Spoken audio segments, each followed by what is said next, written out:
Bonjour! Et maudit qu'il y a longtemps.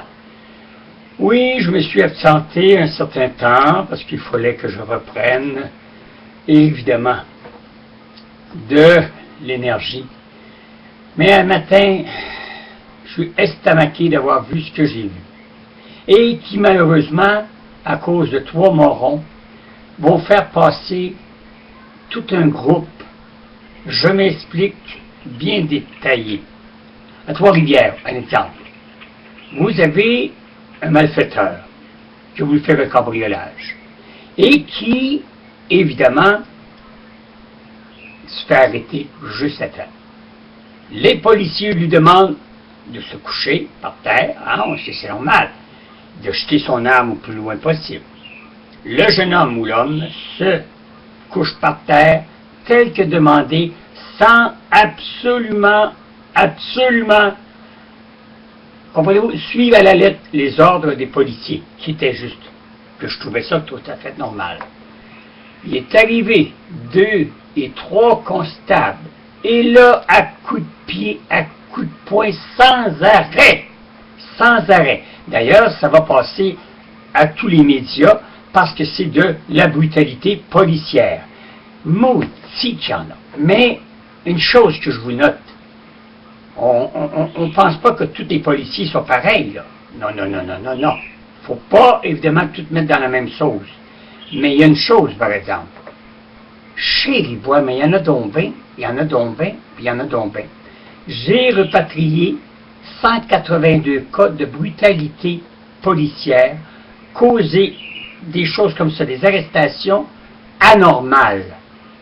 Écoutez, là, en dernier, il y en a 2 autres qui se sont arrivés, donc il était 5 sur un gars, là. 5 sur une personne qui ne moleste rien, là, qui obéit, est couché par terre. Il ne peut pas faire plus que coucher par terre, il ne peut pas faire... Bon, alors pourquoi qu'on se met à 5 pour l'arrêter, et 3 qui le tabassent de joli temps? Prenez le temps de regarder ça à la télévision, ça va être dans tous les médias. Mais Trois-Rivières, il y a 30 ans et plus, il y avait un cabaret à Sainte-Madeleine.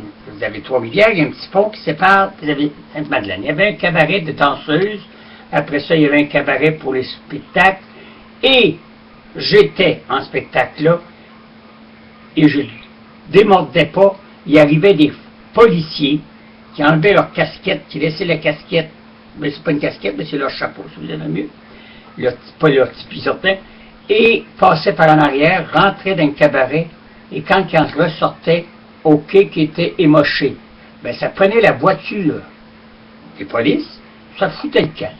C'est bonjour la visite. Alors là, quand j'ai répatrié 182 cas, c'est boire au volant, être en ébriété, ou tout simplement brutalité qui dépasse la norme, etc., là. Alors, après ça, on se demande pourquoi que les jeunes qui sont, ou bien pas les jeunes, mais les personnes qui sont brutalisées, revendiquent et qui reviennent dans l'antéontologie policière. Ben, je les comprends. Puis il y a un tabarnak qui vient de me tabasser, moi, pour un rien. Si j'ai fait de quoi de croche, d'accord. Puis encore là, on se doit de respecter, même si le gars vient de tuer quelqu'un. C'est drôle, hein, quand c'est la grosse caméra qui les projette, là, hein, la caméra est proche, puis qu'ils font une arrestation. Avez-vous vu si ça marche d'où, hein, ou qu'ils sont polis? Mais quand c'est dans des zones qui ne pensent pas qu'il y a des caméras qui les surveillent, au tabarnak que la personne est tabassée sur le joli temps. Laissez-moi vous dire qu'elle passe un mauvais quart d'heure. Mais tu as bien des personnes qui ne veulent pas revenir en déontologie pour expliquer qu'ils ont été brutalisés, parce qu'après ça, ils savent qu'ils sont écœurés pendant 10 ans et 20 ans, un cas vécu ici à Québec. C'était l'ancien cabaret Le Vénus. Et laissez-moi vous dire que le monsieur a été, oui, joliment suivi longtemps, parce qu'il y avait eu un accident de voiture.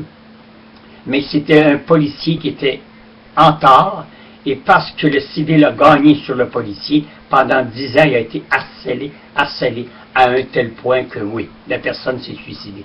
Mais ça, on n'en parle jamais de ça. On laisse ça, hein? Ah oui, hey, c'est la force constabulaire. Ça, je vous parle des policiers municipaux de chaque place. Imaginez-vous donc la Sûreté du Québec et tous les corps de métier de policier, mais dans tout le Québec.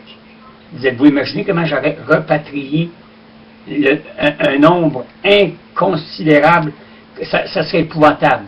Alors, c'est pour vous dire, il faudrait qu'il y aurait un règlement, surtout une enquête sur chaque arrestation. Et quand on me dit que les caméras, ben des fois les caméras sont utiles en maudit, parce que là, les caméras ont été utiles. Et les autres s'en vont dire sur le rapport que monsieur a résisté à son arrestation. Hey, mon œil, tabarnak. Alors, je ne veux pas m'en prendre à tous les policiers, non. Nous autres, ici à Québec, on a un policier, un exemple, c'est M. Lessard, constable Lessard. Oh mon Dieu, ça c'est la perle des perles, c'est du gâteau, c'est du sucre à la crème. C'est un homme très poli, imposant, c'est une pièce d'homme, mais maudit, c'est le fun. Il impose le respect et on compatise avec, puis on l'adore. Alors, c'est pour vous dire que quand je parle des forces constabulaires, c'est pas généralisé au complet, mais il y a toujours des hosties de pommes pourrites, comme la 728. Ça, il y en a bien plus que vous pensez. Laissez-moi vous dire que j'en ai ras-le-bol. Et laissez-moi vous dire que là, je fais l'éditorial là-dessus. Je sais, je vais recevoir un paquet d'histoires comme ça, de brutalité policière. Je l'ai fait il n'y a pas bien longtemps et j'en ai reçu 218 cas de brutalité policière. Ça veut dire que ça existe pour le vrai. Salut!